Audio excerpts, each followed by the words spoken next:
Hi, and welcome to this special session. If you guys don't know, I'm Jonathan Mast, and I'm so excited to have you here.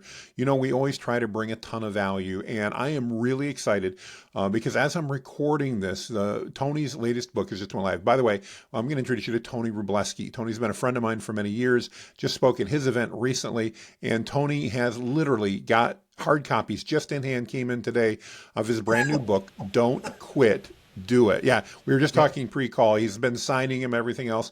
So Tony, welcome. I'm so excited to have you here. Obviously, I've been reading your books for years. We've known each other for years. I had a great time speaking at your event. But I want to know first, for those that don't know who you are, give us a quick, who do you serve and why? And then let's dive in. I want to learn about the book. Cool. Well, Jonathan, thank you, my friend. We go back 15, 16 years ago, I think, to a Fremont Chamber of Commerce gig. And here in Michigan, when you lived there and I when I think lived so. there. And basically what I do is I teach a concept called mind capture. This is book number 10 that we'll talk about today. And we just got all the copies in today and we launched today. And I was very excited when your team said, hey, let's do something opening day. But really what I teach is how do you stand out and get attention or mind capture? The last 9 books have gone from marketing strategies to referral to mindset to positive questions, positive disruption. That was our biggest selling book in the series, which was a book of quotes and questions. People that I serve, it ranges, Jonathan. I mean, I'm a marketing ace, but I get tons of referrals because I deal a lot with the mindset now. And a lot of I think our interview is going to go into that, and the new book has much of that. But it's been an interesting journey of 21 years being unemployed, self-employed. We both I get love this. it. Yeah. And we're pivoting constantly, and we were delighted to have you in Grand Rapids at our boot camp, our biggest one. People loved it. We did a bonus half day with you, and we still Yeah, we get had a people great time. raving about Jonathan. So it's fun to watch you take the stage and add tons of value. But I love people, Jonathan. Keynoting, I do all staff trainings for big companies. I might be in front of 500 people. I might be at a big corporate keynote. I love to do hmm the live events, and we're also going and doing more virtual. And I know your team has been gracious to say, hey, you can reach more people doing like what we're doing. So we're excited to keep expanding. One of my BHAG, big, hairy, audacious goals the next 10 years is to help 1 million+ people live and online.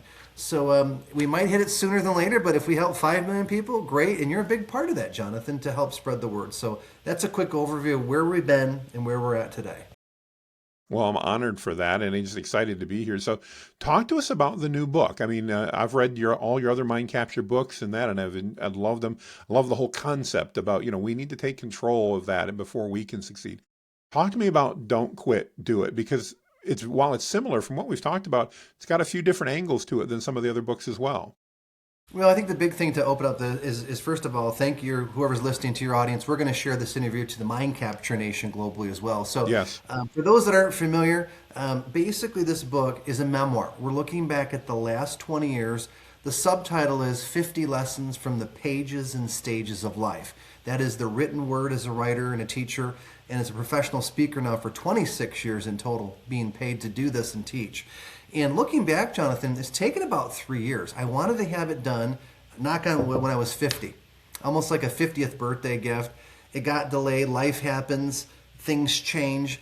And eventually last summer, I hit a point where I said, look, we've got this book about 80% done. It's time to push it over the line, get it out to the world. And again, I'm not perfect, Jonathan. And I've written several books. Some are quicker. This one was really curating and archiving back lots of successful stories, lessons from both business and personal life, and then also talking about the dark valleys. I definitely want to throw this out. You wrote the foreword to the book. I was grateful because I know how slammed you are as well. And what you said, it just floored me because I'm too close to it, Jonathan. And maybe you want to share your thoughts on it when you looked at the manuscript, but I trust you as a friend and a colleague and a very good marketer and a peer, and more importantly, a good human, Jonathan. You and I in our faith walk, I talk about the higher power in the book. I'm no longer, hmm I wouldn't say embarrassed, but to me, business and faith can coexist. It happens all Absolutely. the time. I don't preach from stage, but people go, wow, we can tell that your faith walk, you are a believer. You don't quote any scripture, but boy, you sound like a preacher without any, any type of biblical reference because a lot of parallels are there. But some of the stories were hard to pull. I asked our team, you again saw one of the early advanced manuscripts, should we I keep did. Yep. certain things in? And they said, keep them in there. My current partner, Sheila, there's a chapter about a former partner or two in the book. And she said, hey, that's fine. That's the real story. Print it. So I want to be very intentional with your audience that it's not a juicy memoir to start gossip or have trolls ignite or start online controversy to sell books, quote unquote. Man, there goes all the fun. But I'm there are kidding. You some know things that. in there. Yeah. I'm kidding. But there are certain things in there that some of the earlier interviews we've done with different podcasters that haven't hit the airwaves yet, that have been like really good questions, like how did you handle such as a bankruptcy or a gambling problem you had, or a couple of divorces. My life at times sounds like a bad country western song, like Waylon Jennings gone wrong, or Hank Williams. But the whole thing is that the book is not to belabor the point of where I'm stuck at or where I was, where I'm at now. That was then, this is now, and the progressions of how do you get out of those dark valleys. And everyone listening, unless you're maybe 15 or 16 years old and you don't have much life experience, God bless you, you have the gift of youth. Most of us down the road, I lay the case out in the book, you're going to hit valleys of opportunity. You're going to hit mountains where you're climbing really hard and you think you're never going to get to the top. And there might be periods where things are just growing very organically and good and you're comfortable. And it's not to say that those are bad, but everything is teaching a lesson. Thus the title, Don't Quit, Do It. And ironically, this took the longest besides my first book to write. So there were times I'm like, I'll get to it later. I almost quit, Jonathan, because things are speeding up. Business is booming again.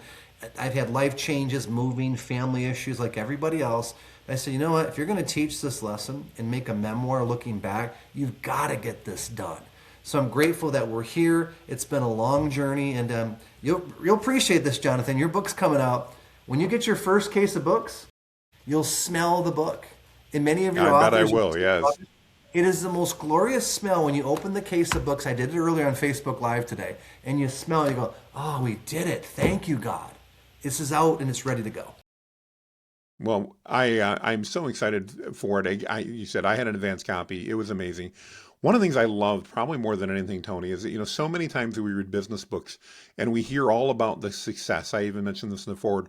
We hear about the summits when we hit the summit, but we often don't hear about the journey to get there. And if we do, it's definitely sugar-coated. We miss a lot of those trudgery times, those difficult times. And I really appreciated how you dealt with some of those. And candidly, in my opinion, some of the most profound lessons from the book are not the success stories, but are the times, the adversity that you went through getting there, the adversity in that journey, sometimes I think teach us more than anything else. And it's one of the things I really appreciated about the way you put the book together, because it wasn't the proverbial, look at me standing in front of my Lamborghini and Learjet. It was, no, let me talk to you about the struggles that we went through, because that's real.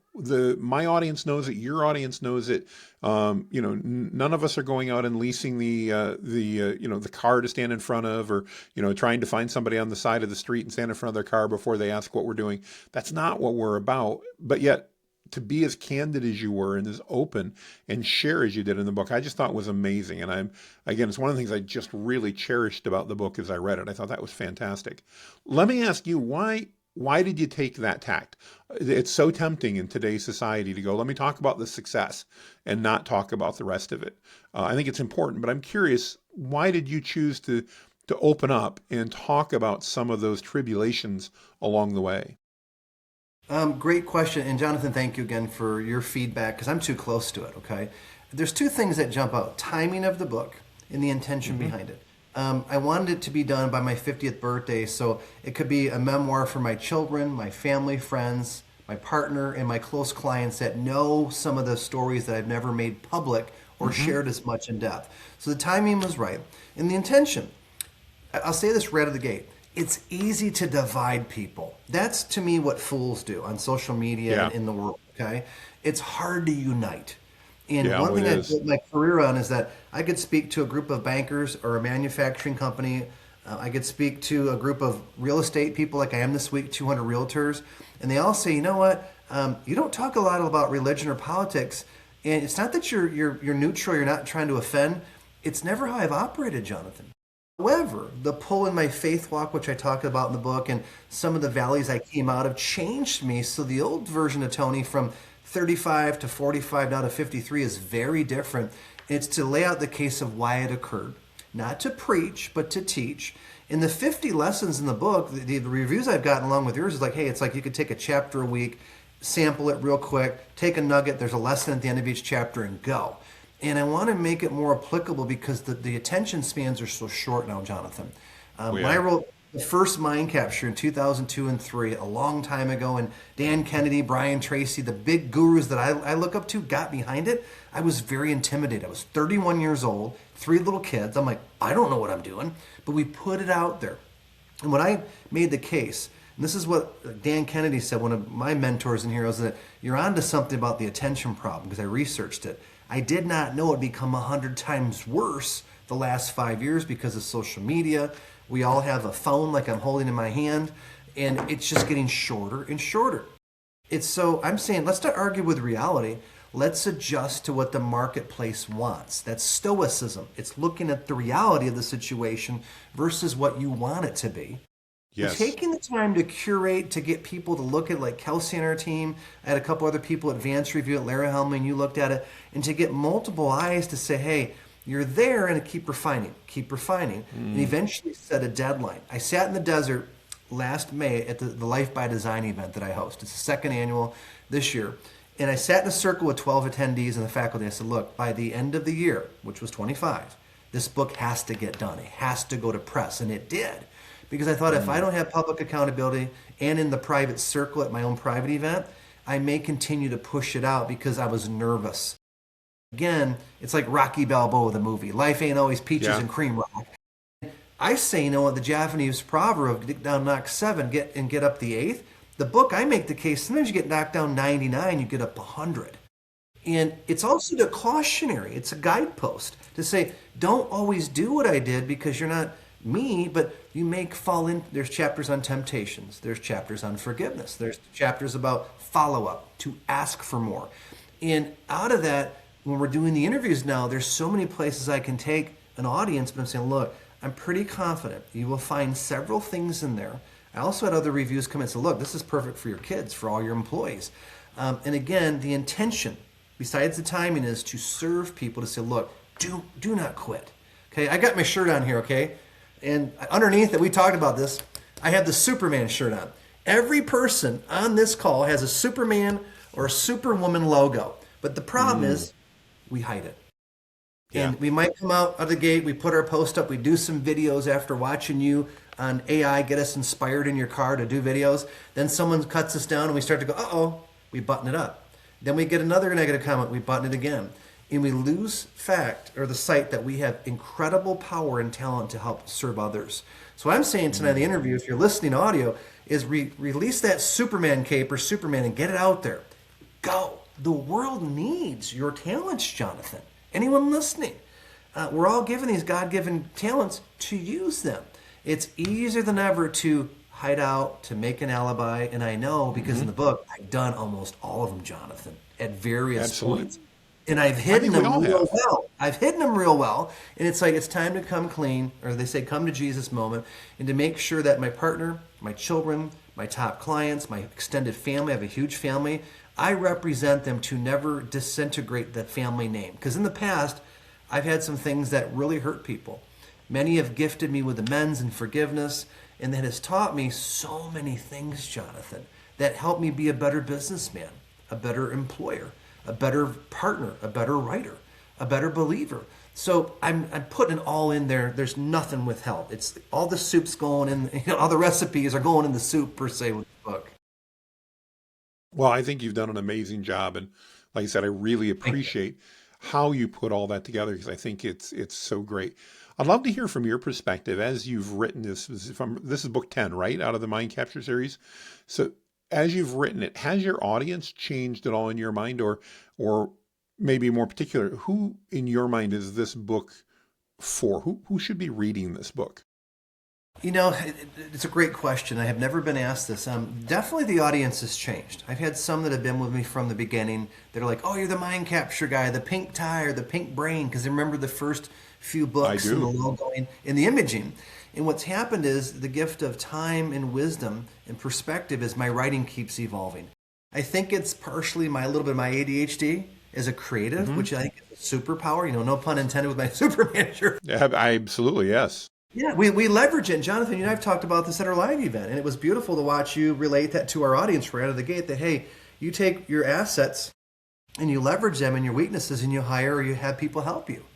But the audience now, this is going to sound really odd because I'm really close to it. To me, I'm seeing pre-orders come in. It's a wide range of people, Jonathan, from HR directors to past fans of mine to retirees to CEOs.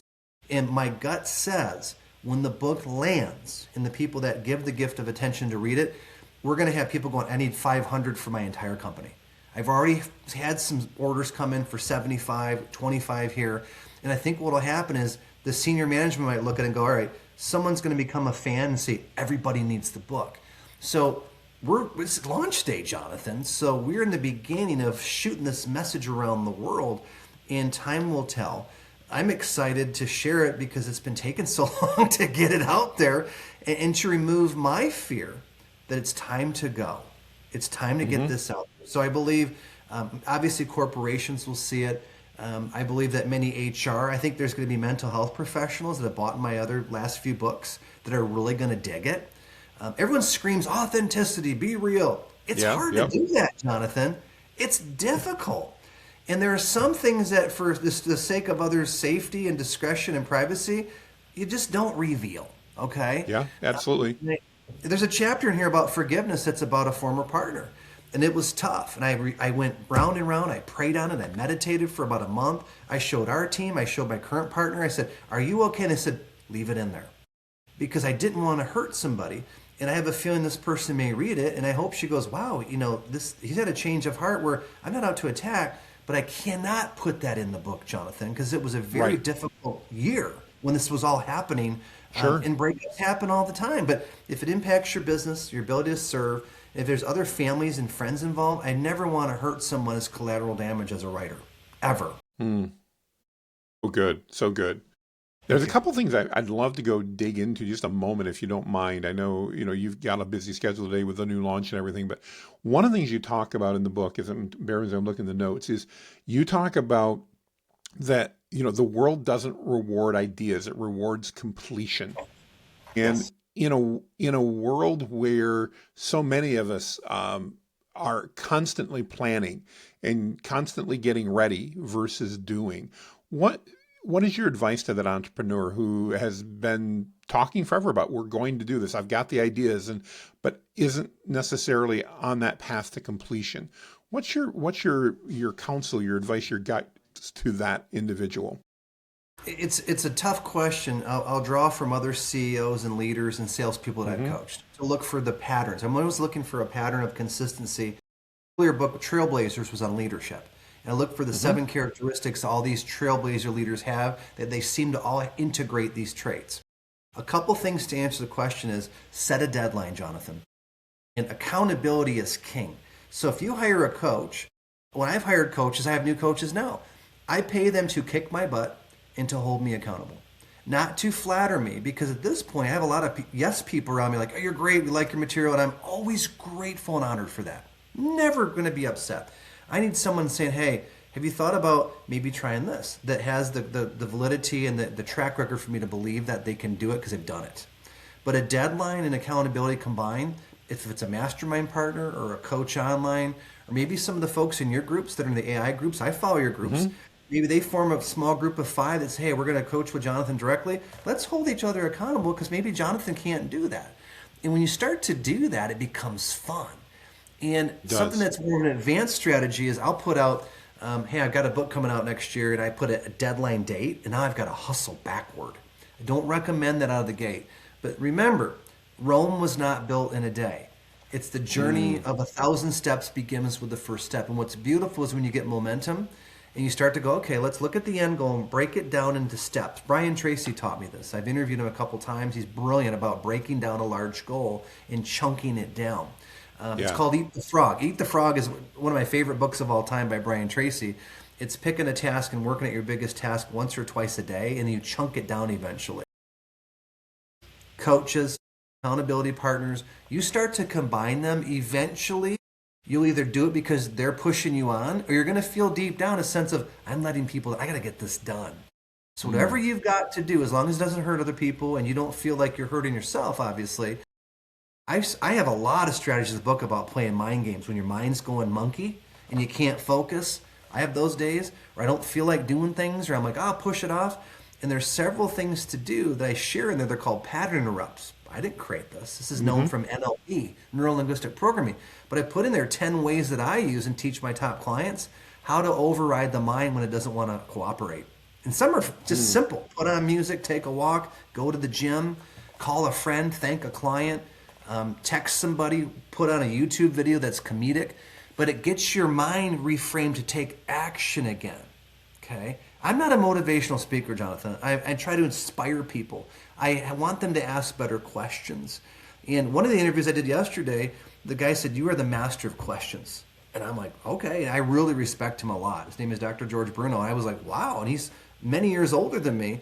But again, I'm too close to the work. But I've always been curious, Jonathan. Most of your audience, Mm. if they're following you or me, they're tinkerers. They don't fit into the box. We look at Right, alternate exactly. ways of life. And AI, to me, what you're doing is fun for our team and myself to learn from you, not only online but at our events, is it's pushing the old dog to say it's okay to keep expanding. This is to Mm. aid, not take away, like you've taught us. And I Yeah. just say, you know what? Your audience is in the right hands. And Jonathan, you give away a ton of valuable content. You could bill. And I just sit there and go, you see me, I'm like, wow, Jonathan, some of your posts, certain days you're on fire. I'm like, he is dropping truth every day. I'm like, wow, because it also reminds me to step up my game in a great way to add more value, constantly add value. So it's a little bit deeper answer, but there No, is that's no good. one size fits all. There's no silver bullet. And when you get around good coaches, books, mentors, mastermind partners, when you start to stack them, I'm moving my hands upward, you have forward motion to eventually hit the goal. No, I appreciate because you actually went into the whole defending the mind part that I wanted to talk about through the pattern interrupts and all that. So that was a great answer. I so appreciate that. That Thank you. leads me into something, and I don't remember if you used this phrase or if I just pulled it out of my notes, but I said the magic words. And you talk about how in a digital first world that please and thank you are still magical words in business. And to you and I, we grew up in the Midwest. To me, that seems like kind of a traditional Midwestern type thing, and I'm with you 110% on it. But how do you think please and thank you translate into, the high stakes world of business? I think the big thing is gratitude wins. And you Mm. hear a lot about it, but even when I lose deals, I don't win every speaking engagement. I don't close every deal. That's unrealistic. But I'm always grateful and thankful for the person's time. Hey, thank you so much for looking at my proposal or looking at my video to consider to me to speak. Because I speak at hundreds of conferences, and I have a track record. But I could be referred in. I many times will send a note and a thank you or a video or a text over to the person that referred me. Months later, they're like, "You followed up? Yeah. Hey, thank you so much. I didn't get booked for your annual convention, but I appreciate you thinking of me." They're stunned. I will send Hmm. thank you notes to meeting planners that don't hire me, emails to thank them. Because most of the time they'll email me. They won't call me and say, "Hey, you got the Cinderella, you're the runner up." They don't do that. They Right, hide behind the right. email. And many times I'm like, "Hey, thank you so much. I appreciate it. We will stay in contact if that's okay." Maybe it wasn't the right time. I'm like, yeah. And guess what? I stay in contact. There's a chapter about follow up, follow up, follow up. But Mm. please and thank you. My children, if they were in the hotel room here on the road, would say, "Oh, yeah, the magic words are please and thank you." Dad drilled that into us because it opens so many doors to be kind. The first impression is very, very powerful, especially in the age of digital where it's Zoom or Teams or like we're recording. People are going to judge you whether you like it or not. I talk a lot about reality in the book. The first minute. Absolutely. What's your attitude, your tonality? Are you smiling? Are you grateful? Are you, "Hey, thank you so much"? Doesn't mean you're pandering. No, no, no, no. It's genuine kindness because it opens so many doors, Jonathan. Absolutely. Absolutely. Well, that's great stuff. Now, one of the other things, and we talked briefly about this, or you did at least, at your Mind Capture event in Grand Rapids recently. And that's something I made a note of called the secret salesman. And you talk about how the best salespeople in the world are under the age of 10. What, in your mind, can a veteran entrepreneur learn from a 5-year-old's ability to handle rejection? Powerful question. I've never been asked that, Jonathan, so thank you. Children have no sense of fear. The only two human fears we're born with are falling and snakes.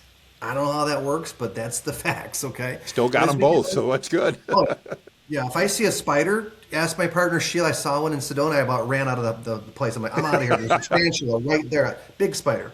And we all have those fears, but here's the adult lesson I want to remind people is, take a deep breath, everybody, before you go in a meeting or on a Zoom call or you do a video and say, you know what? It's not life or death. It's a meeting. It's a chance to help people. And the world is not going to fall if you make a mistake on video, if you make a mistake in a presentation. Have some fun and ask really good questions. Children are the masters. One of the stories in the book is my son Braden, who's now 23. When he was about 6, 7 years old, I told this live. I show a picture of him. I said, children are the master salespeople because they ask the best questions. And I won't give away the whole story in the book, but it involves one of our dogs back then, and Braden asking about why the dog doesn't wear clothes like humans do. And I've told this story for years because it's powerful, it's my kid, and it makes me laugh. It never gets old. But the point of that, not to give away the end of the story, is what are we doing to have more fun, to ask better questions that get people to stop and go, I've never been asked. Children have that paradigm of intense curiosity. Albert Einstein, I love a lot of quotes. As you know, I've written multiple books on quotes. Yeah. Is the genius is in making the complex simple. Jonathan, you do it as an AI teacher, which is difficult because AI is changing like hourly. So the simplicity of a child, the open-mindedness to keep learning. I have a picture in my office back in Iowa that has, I'm like 5 years old. And sometimes I'll be on a call in my library and there's my pictures and there's a picture of me as a kid. And I'll be on a call or in an interview, I'm like, lighten up, Tony. You don't have to speak corporate. I'm a best-selling author, consultant. That's robotic. That's not human. And even my partners in my team are like, sometimes you go Mr. Robotic, Mr. Corporate Man. And I go, have I really? And I sometimes used to do that when I was offline. I'd be like, everyone's not like a business transaction, Tony. It's not always professional. Right. And I think that's the gift of age and enlightening up. But if there's one thing I could go back and tell my 25-year-old self is, have more fun on the journey, ask better questions, and lighten up a little bit. Because I was so serious in my 30s and early 40s. I was like, I got to be like the next guru in my industry, and I got to be like them. I was not figuring out who I was, Jonathan. And children, to me, whip adults because they're persistent, they're curious, and they ask great questions. There's a lot of that throughout the book. Chapters on the power of questions, childlike curiosity. And I'm dumping from my mind, looking back the last 20 plus years of what works, what to be warned about. There's a chapter on temptation. And it was helpful to read this. I'm like, boy, do I have those tendencies still? Because I'm a former compulsive gambler. I'm an addict, Jonathan. I can't dispute it. So every day that I'm sober, 8+ years, a day at a time, I thank my higher power God. I go, thank you, Lord. Thank you. And I go, me having the gambling problem, which I talk about in the front of the book, is to address it right away. It ended up being where it ended up helping so many people because I did a TEDx talk about a year and a half ago. And for 10 years, Jonathan, I applied from TEDx Seattle to TEDx Detroit, and I kept getting, nope, you're too qualified. I actually got that. You're too good of a speaker. Wait a minute, am I being typecast as a speaker? And finally, 2 years ago, I applied randomly for TEDx Kalamazoo, Michigan, where I was born and raised. Go Broncos, okay? And they got back to me in 2 weeks to say, we want to hire you. You've been selected. The topic, though, of my TEDx talk finally was how gambling saved my life. And the TEDx talk is about me hitting rock bottom, being thrown out of my house, making amends, and eventually getting saved in my faith walk. The night I surrendered, I didn't know that night that would be the biggest turning point of my entire life, was to say, Lord, take me. And it has changed everything 8+ years later, much for the better. But there were some years during recovery that were brutal. Yeah, I lost a marriage. I blew up a marriage over that. Thank goodness my former wife made amends with me. I hurt my family. I was lying to people. And the amends process was slow, but I needed to get my butt handed to me, Jonathan. And I needed to say, you know what? That was where I used to be. And every day sober, as the years click by, one day at a time, that becomes more like, hey, if you can do it, I can do it. Don't quit. Make the positive change. Do it. So I know I'm going down some interesting rabbit holes, but again, that's good. No, this is awesome. 20 years going, what would I not do again? But also out of the darkest valley, became the biggest breakthrough 8+ years later. And the new people that have entered my life, new audiences, new writing.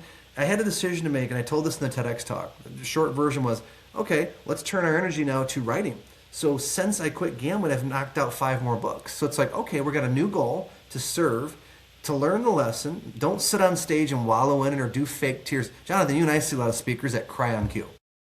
It's disgusting to me as a promoter. I'm like, what's the lesson for me? Let me share a big tip with the audience.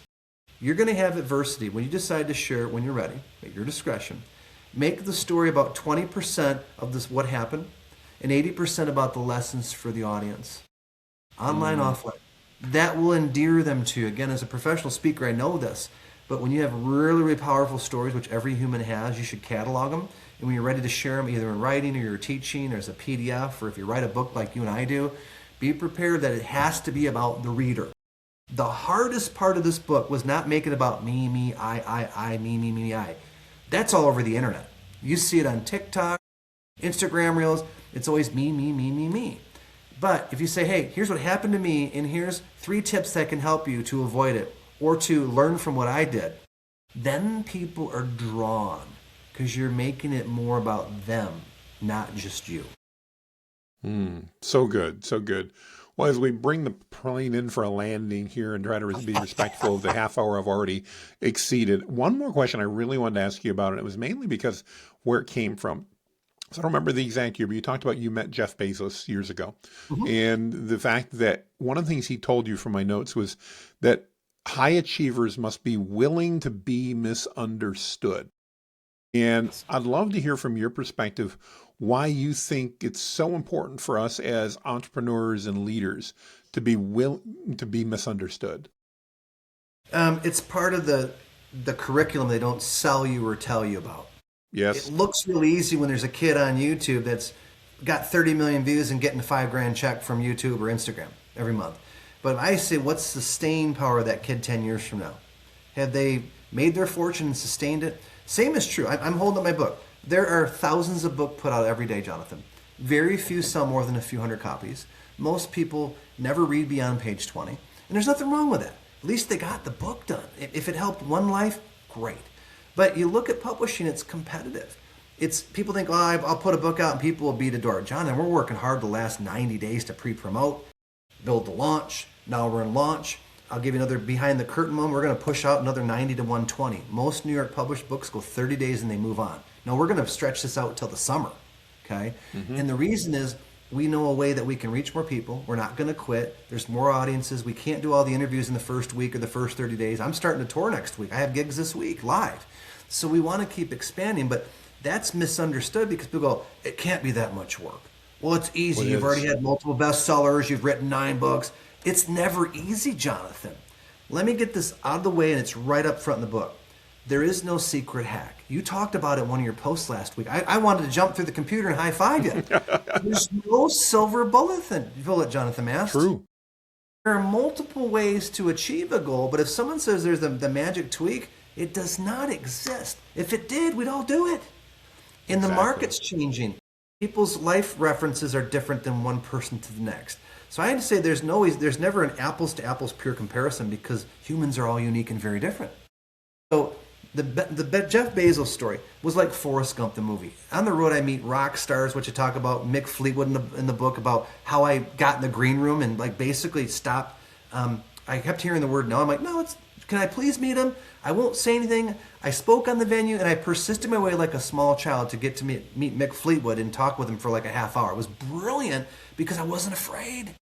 I thought if you have once in a lifetime to meet a rock star, which I'm a huge rock and roll fan, as you know, then take the shot. Go for it. Ask. Let me come back to Bezos a minute. Do not want to forget this. Ask for more this year, Jonathan. If I could tell you one thing that if you read the book or not, I hope you do, okay? That I put a chapter that's called Ask for More, the power of asking. We don't ask enough. So if it's your New Year goal, your word of the year, my word of the year is abundance. Okay? I'm going to be asking for more, not begging, not being desperate. Saying, hey, you know what? Ask for the introduction. I've been teaching referrals around the world for 20 years for hundreds of companies. I'm the asking king that knows how to get referrals. And to me, it's second nature because I'm not afraid and I do it every day. It's a force of habit and it just flows. But Bezos' speech, that was the day he rolled out Kindle. I sat in the front row with about 800 people. And at the end of the keynote, he said, sometimes you have to be willing to be misunderstood. And shot fired from the stage at me in the front row in Los Angeles was with my publisher, was sitting next to me. I knew I was watching something historical. It was like a TEDx talk on steroids when he was up there. I didn't know he'd become one of the world's richest men on the planet, if not, I think, arguably the richest now. And I thought, what can you learn from those that are misunderstood? What if you had bought stock in Amazon or your audience in 1999 and you held it? Man. That would make Bitcoin look like nothing. But for several years, people hated Bezos in Wall Street. People mocked him. They laughed at him. This little guy in Seattle's got this idea for a bookstore online. He's burning. The burn rate in Wall Street was millions of dollars a month. Guess what happened? He did not quit. He pursued it. He didn't quit. He said, I'm going to do it. Whether you believe me or not, I'm going to get to the mountaintop. And damn, there's been books written about him. I was fortunate in this lifetime to meet him. But I thought, you've got to share that lesson because, number one, it's very rare to have that. I actually met him before he went on stage, which is, I'm not afraid. I didn't get kicked out by his entourage. But I just said, hey, I'm an Amazon author. I'm putting my book out. I'm here. Thanks so much. We shook hands, took a photo. He autographed a magazine for me, which I still have. It's proof. How cool. And he dated I love it. That's an heirloom for my children, the day Dad met the richest man in the world. That changed entire marketplaces with Amazon.com. So I hope there's some nuggets in there because, again, to me, every day is school. Cavett Robert, the late founder of National Speakers Associations, used to say to all the speakers, school's never out for the pro, Jonathan. And especially now, in the world of AI, rapid change, real-time communication like this, it's going to be where you can't rest on your laurels. You got to keep adapting. You got to keep listening to the marketplace, and you must add value. Otherwise, you're irrelevant. You're either relevant or you're a relic. I've been saying that for a decade from the stage. Is your business relevant today, or are you becoming a relic? Are you even aware that you're becoming outdated because you're still stuck in the paradigm of 3 years ago, 10 years ago, and God forbid, 20 years ago? Absolutely amazing. Well, as we wrap things up, if there's one entrepreneur listening right now who's on the verge of burning out or maybe walking away from that big dream, leave them with this. You said that civilization is built on daring greatly and that the market rewards completion, not just ideas. Yes. In a world full of time vampires, Tony, and 8-second attention spans, and yes, I'm reading this because I want to make sure I got this right. What's the one thing that our listeners and your audience needs to do in the next 24 hours to release the grip on their doubt and finally just do it? Big thing is this, is to write down, I have a chapter on this, reasons why you want to pursue the goal. I didn't learn this till about 5 years ago, Jonathan. I give credit to the others. His name is Ed Mylett, big coach, very successful. Yep. I listened to a podcast with Ed Mylett, and I stopped in my tracks, and I went, he goes, well, a lot of times we get bored with goals. Okay, when you've been doing this for a while, if you're a new entrepreneur, you've been in it 20 years, you get bored, okay? And I sat down after dinner and went, wow, 10 reasons why I do what I do every day. And I added into my gratitude list in my bag, in my journal. I handwrite it out to resonate and to connect each day. But I list the 10 reasons, I read them every day of why I do what I do. And I put some of them in the book to guide people, not tell them what to do, but say, hey, model what fits you. My higher power, for my children, for the doubters. Yes, I have many critics, Jonathan. I have some haters. And that's part of the territory. It's not because I want revenge. That fuels me. A big reason this book got done that I'm holding up is there's a few people that I say, you know what? They're counting on you not putting this book out. Some are former family members of mine that I don't get along with. I know they're looking at today going, I'll be damned, he did it again. Not out of revenge. It's fuel to serve thousands of people. So I want to thank some of them eventually. If they ever approach me, say, thank you. You gave me extra fuel when I thought, I don't have time to do this. No one's going to read it. I don't want to share this. And right now, the impact of the haters, turn the haters' fuel into motivation or reasons why. Again, the book is loaded with ways to do it. But sit down and say, you know what? I only have one life to live. One of the chapters is called Regret Management. It's deep. When you look back, what do you want to say? I know I went after certain things. I'm grateful. What did I not do that I should have?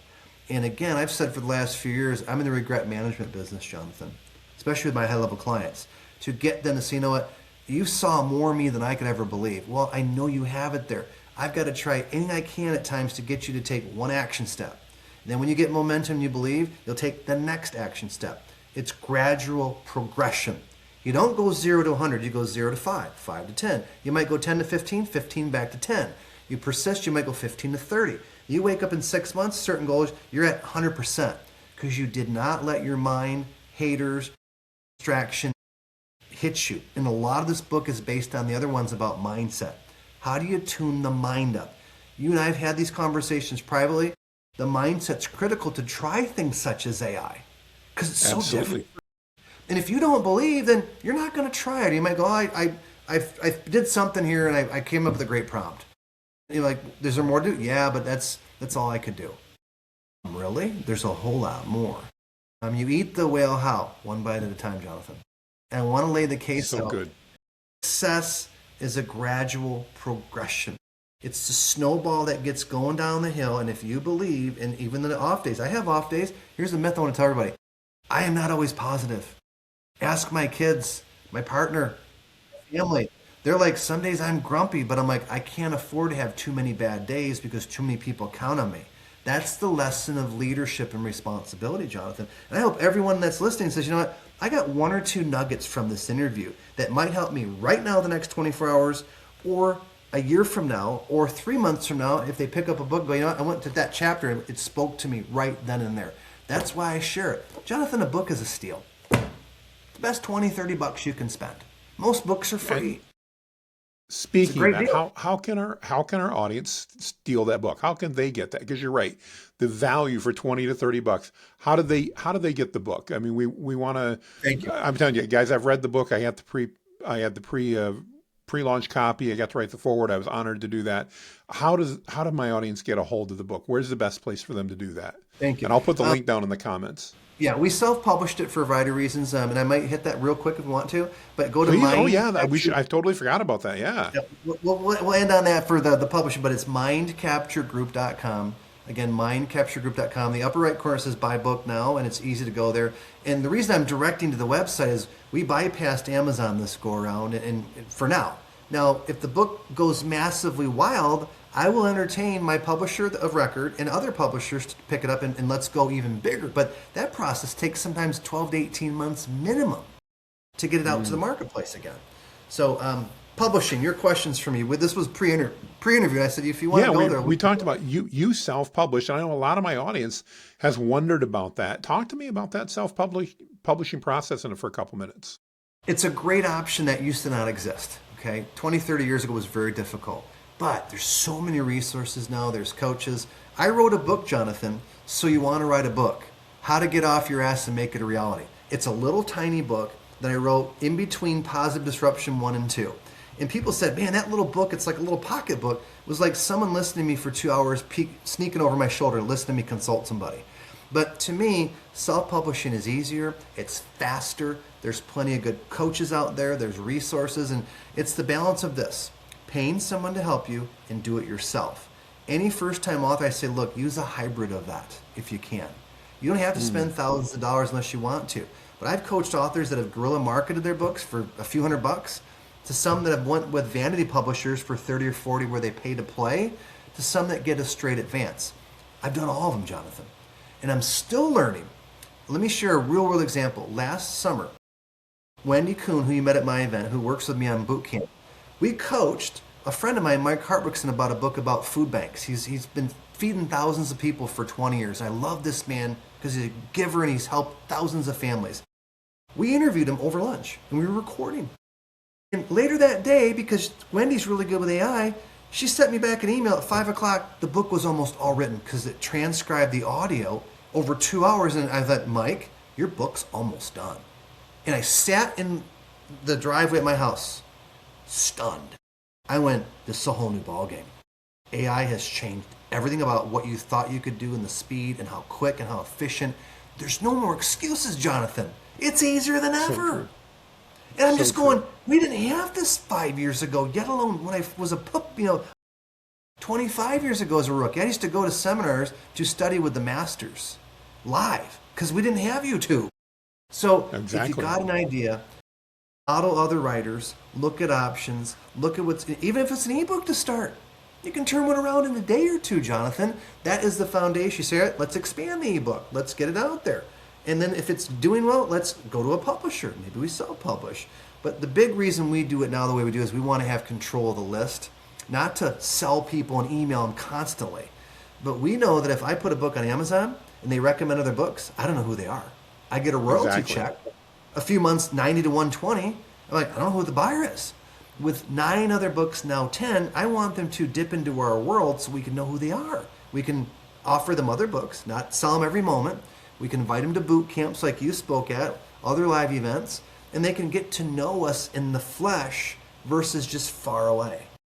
So digital has now become where you can have digital where people show up live. That is so cool. John, we're in the age of Star Trek, man. How Without a freaking doubt. cool is this? Look at what we're doing right now. And we're helping people around the world we may not ever meet, but you wait 5, 10 years, someone's going to approach you, Jonathan. They're going to walk up to an event and go, "Yeah, this book was something you said to me or a post you did or something maybe Tony said in your interview." We don't know because I've seen it for 20 years on the road, almost any given city. You don't remember me, but, and then the zinger drops. Like, I'm like, oh my goodness, I did not know that. And there's a story in the book from a gal that read Positive Disruption, and I had permission to print it. I didn't put her name. Positive Disruption said basically saved her life. Wow. I'm like, I didn't know that. And you don't know the positive impact when you put that ripple out in the universe, that butterfly effect. So I want to encourage you, if you're down right now and your family thinks you're an idiot, your partner's leaving, you've been served papers, your employer's ripping you off or embezzling, that you say, you know what? I'm not done yet. I am not done. And you can ask my inner circle. I have clients go, "You are the most persistent dude we've ever met." I'm like, "Yeah, I'm going to call on you till I die. You might get a mailing from me posthumous." Like, Tony's here. Because I love what I do, Jonathan. I love to help people. And I know And that it maybe it's shows. not the right time, but when the time is right, they'll go, "Okay, there's something of value. I need you again." And many of my clients hire me over and over again. Sometimes it might be 3 years later, 5 years later, but like, get in here. You've always got something new and a reason to show up. And that to me is adding value, Jonathan. Well, and you add tons of it. Tony, I thank you so much for your time tonight. We went way over time. I appreciate all the sharing, immense value that you've brought. And for anybody that's interested, again, it's mindcapturegroup.com and then click in the upper right-hand corner, buy the book. Go out, guys. If you haven't realized this, by the way, buying books is the cheapest learning you can do because most of us, Tony included, give away everything in a book for 20, 30 bucks that you might spend literally $2,000, $3,000 or more to work with or even more on a one-on-one basis. So Tony, thank you so much. Appreciate you more than words can You're do, welcome. especially coming from a hotel room up in the frigid Great White North. We appreciate that tremendously. As I'm sitting down here along the Gulf Coast and you're up in Michigan, we appreciate all you've done You're that. We welcome. appreciate everybody for hanging out. And again, mindcapturegroup.com, click in the upper right-hand corner, buy the book, show Tony some love. Thanks, Thank you. everybody. Have a great Appreciate day. you, my And friend. thanks. Congrats on the launch. Thanks so much, John. We'll be in touch. Cheers.